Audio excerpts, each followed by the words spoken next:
She walked in with quiet steps and a warm smile, holding nothing but a folder and a hopeful heart. Her name was Clara, a simple woman from a small town, dressed plainly, without flashy clothes or a big title. It was her first day in the towering glass building, a place where most people wore suits, talked fast, and moved even faster. Clara was there for a job, nothing fancy, just something stable to support her family. She didn't come to impress anyone, just to do her part and work hard, but from the moment she entered, eyes turned. Whispers followed. Some smirked, others rolled their eyes. "She doesn't belong here," someone muttered just loud enough. A few laughed quietly as if her very presence was some kind of joke. No one offered to help her find her way. No one even asked her name. She was treated like a mistake that had somehow slipped through the cracks. Clara kept her head down and tried to stay focused. But as the day went on, the cold stares and judgment became hard to ignore. She started to wonder if maybe they were right, maybe she didn't belong in a place like this. Maybe her simple life, her humble background, just didn't fit into a world of polished shoes and sharp business talk. Then, just as she was about to leave the break room, trying to hold back tears, the elevator doors opened. Out stepped a man, in a dark suit, tall, confident, and calm. People immediately stood straighter. Conversations stopped. He was the CEO. The room froze. He looked around, his eyes scanning the space, then landed on Clara. What he did next shocked everyone. Without a word, he walked straight up to her and hugged her. No one could believe it. And what he said after that? It changed everything. But before we get there, let's go back to how Clara ended up in this place to begin with, because her journey didn't start here. It started months before, with one moment that changed the course of her life. Clara never dreamed she'd be standing in the center of a corporate office, let alone getting hugged by the CEO. Just a few months earlier, she was working double shifts at a local diner, trying to pay her bills and take care of her sick mother. Life hadn't been easy. She lost her dad when she was young, and since then, Clara had taken on the role of caretaker, breadwinner, and everything in between. She didn't have a fancy degree. What she did have was grit, kindness, and a belief that hard work should count for something. It was during one of those long diner shifts that she met a woman named Elise. She came in late, sat at the counter, and ordered coffee with tired eyes and a soft voice. Clara served her with a smile, asked about her day, and offered a piece of pie on the house. They spoke for only 10 minutes, but something about Clara's warmth seemed to stick with Elise. What Clara didn't know was that Elise worked at one of the largest firms in the city, and she wasn't just anyone. She was the CEO's executive assistant. A week later, Clara got a strange call. They said they were hiring for an entry-level position, and Elise had recommended her. Clara almost said no. She didn't think she was good enough, but something inside her told her to take a chance. She bought a second-hand blouse, printed her RSM at the library, and rode 2 buses to get to the interview. She passed, barely, and on her first day, she entered that building full of hopes and left with doubts. The cold looks, the quiet judgment. It felt like high school all over again, except now the stakes were higher and the sting of rejection cut deeper. She thought maybe she'd made a mistake, and then came that moment in the break room, the CEO's unexpected arrival. His direct walk toward her, that hug. Why did he do that? What did he know that no one else did? Why did he seem to recognize her when they'd never met? The answers were coming, but not yet. After that hug in the break room, Clara's world shifted, but not in the way you might think. The room was stunned into silence. Some employees looked confused, others annoyed. Whispers spread like wildfire. People were asking who she was, why the CEO, Mr. Thorne, a man known for being sharp and distant, would walk in and show affection to a total newcomer. And more importantly, why he called her by name. Clara didn't have those answers either. As the day went on, the curiosity turned into something colder. Some co-workers started treating her even worse, as if the hug made her a threat. One woman in particular, Dana from HR, began watching Clara like a hawk. Others assumed she had some secret connection or was using someone's influence to climb the ladder. The truth was, Clara didn't even understand what had happened. All she knew was she felt even more out of place than before. That evening, she stayed late, trying to finish a stack of paperwork someone else had quietly dumped on her desk. As she was about to leave, she heard two people talking just around the corner. They didn't know she was still there. "She's not even qualified," one voice said. "It's a PR stunt or something. There's no way he'd hug her unless there's more to it. She's probably got dirt on someone. Maybe she's related to him," the other replied with a laugh. "Did you see her resume? It's basically blank." Clara leaned against the wall, heart sinking. Every doubt she'd tried to ignore came rushing back. Maybe she didn't belong here. Maybe this was all a mistake. But then, that same night, something unexpected happened. An email popped into her inbox, just one line, from Mr. Thorne himself. "Meet me tomorrow morning. My office." Why? What did he want? Why was the CEO of a major company reaching out to her again? Clara couldn't sleep. She didn't know it yet, but the truth behind that hug and what Mr. Thorne knew would change not just her job, but everything she thought she knew about herself.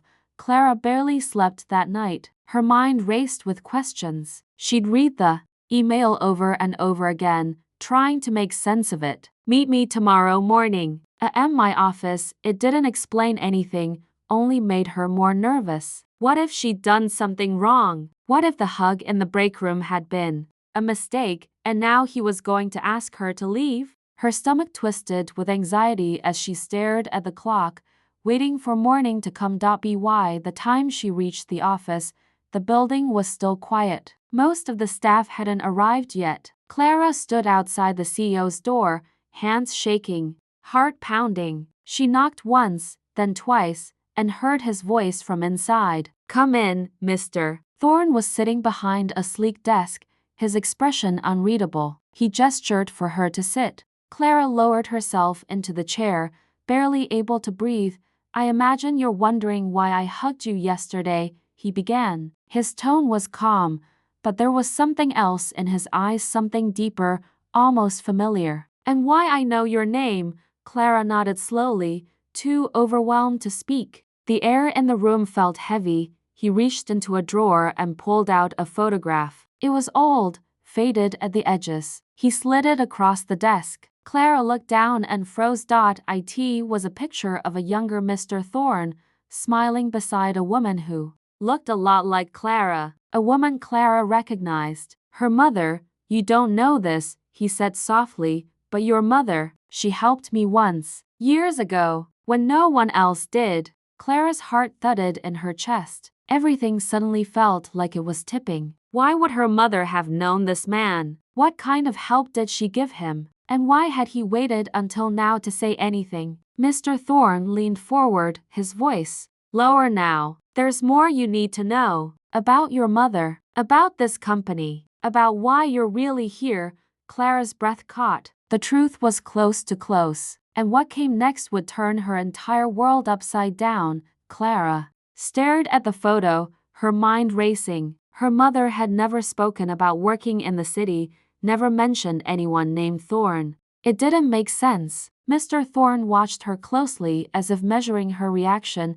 "She worked here," he finally said. "Years ago, long before I was CEO. Back when I was just a young analyst trying to survive."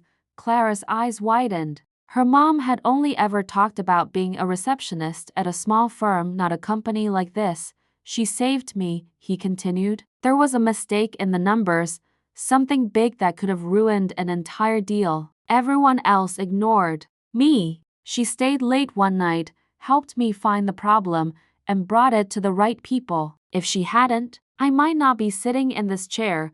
Clara felt a lump in her throat. Her mother had always been quiet about her past, humble, never seeking credit. "I tried to find her later," he added, softer now, "but she'd already left. I never knew why." Clara swallowed hard, heart aching. "She got pregnant," she said quietly. "That's why she left. She was alone, and she didn't think she could stay." Mr. Thorne's expression changed, but before she could read it, a sharp knock broke the moment. His assistant stepped in, pale and nervous. "Sir, we need you downstairs. Now, there's a situation." He stood quickly. "Clara, stay here. Don't leave this room." She watched him rush out, still holding the photo in her lap. Her fingers trembled. Everything felt too big, too fast. Minutes passed. Then her phone buzzed. A message from an unknown number. "Be careful who you trust. He's not telling you everything." Clara's breath caught. She looked around the room, suddenly unsure of everything. Why now? Why bring up her mother? And who sent that message? Outside the office door, footsteps echoed. Something was unraveling and Clara was right in the middle of it. Clara sat frozen, staring at the message on her phone. "Be careful who you trust. He's not telling you everything." Her hands tightened around the photo. Questions swirled in her mind. Was Mr. Thorne hiding something? And if so, what? Moments later, he returned, face tight with tension. "We need to talk," he said, closing the door behind him. "There's something I didn't tell you earlier." Clara stood, guarded now. "Why not?" He sighed. "Because I wasn't sure how much you knew, or how much you should know. Your mother didn't just help me. She was a whistleblower." Clara blinked. "A what?" "There was corruption in the company back then," he said. "A senior executive was funneling money out, millions. Your mother found the trail. She brought it to me because she didn't trust anyone else. We exposed it together. That scandal nearly destroyed the company, and it put her in danger." Clara's chest tightened. "Danger?" She was threatened, he continued, warned to disappear. "That's why she left. That's why I couldn't find her. She was protecting you." Clara felt the weight of it all crash down. Her mother had never told her any of this. "So why bring me here now?" "Because someone from that past is back," he said. "And I believe they found out who you are." Clara's eyes widened. "That message on my phone." He nodded. "We traced it. It came from someone inside the company. Someone trying to bury the past again."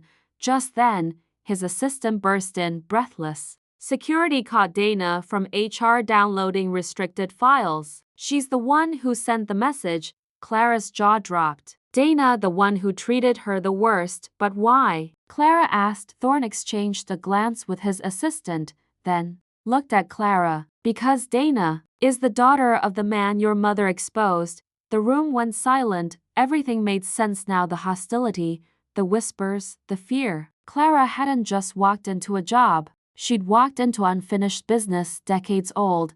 But this time, Clara wasn't running. She looked at the photo of her mother and knew exactly what she had to do next. Clara stood still, letting the truth settle in. All the pieces had finally come together. Her mother's silence, the cold stares from coworkers, the strange message, Dana's hostility. It wasn't just about a job anymore. It was about legacy, truth, and unfinished history that had finally come to light. She wasn't just a simple woman who didn't belong. She was the daughter of someone who had once saved this company, and now it was her turn to carry that strength forward. Mr. Thorne looked at her with a mixture of guilt and pride. "I should have told you sooner, but I wanted to protect you. The way your mother once protected me." Clara nodded slowly. "It's time people knew what she did." In the weeks that followed, everything changed. Dana was quietly removed from her position, and an internal review exposed how deep the cover-up had gone. Mr. Thorne made a public statement, acknowledging Clara's mother's role in exposing corporate fraud years ago, finally giving her the recognition she had never received. Clara didn't ask for special treatment. She stayed in her role, worked hard, and earned every bit of respect she now had. Slowly, people stopped whispering and started listening. The same break room where no one made room for her now filled with quiet nods and even the occasional smile. More than anything, Clara felt proud not just of herself, but of her mother. She now understood the quiet strength that had shaped her upbringing and why her mother had never bragged or complained. She had always known when to speak up and when to walk away for something greater. One morning, Clara passed the photo of her mother now framed in the office lobby with a small plaque. Below it, integrity in silence, courage in action. The company had finally remembered the woman who helped save it, and as Clara walked through the same halls where she was once told she didn't belong, she smiled not for herself, but for the quiet power of truth, kindness, and the simple courage to stand your ground.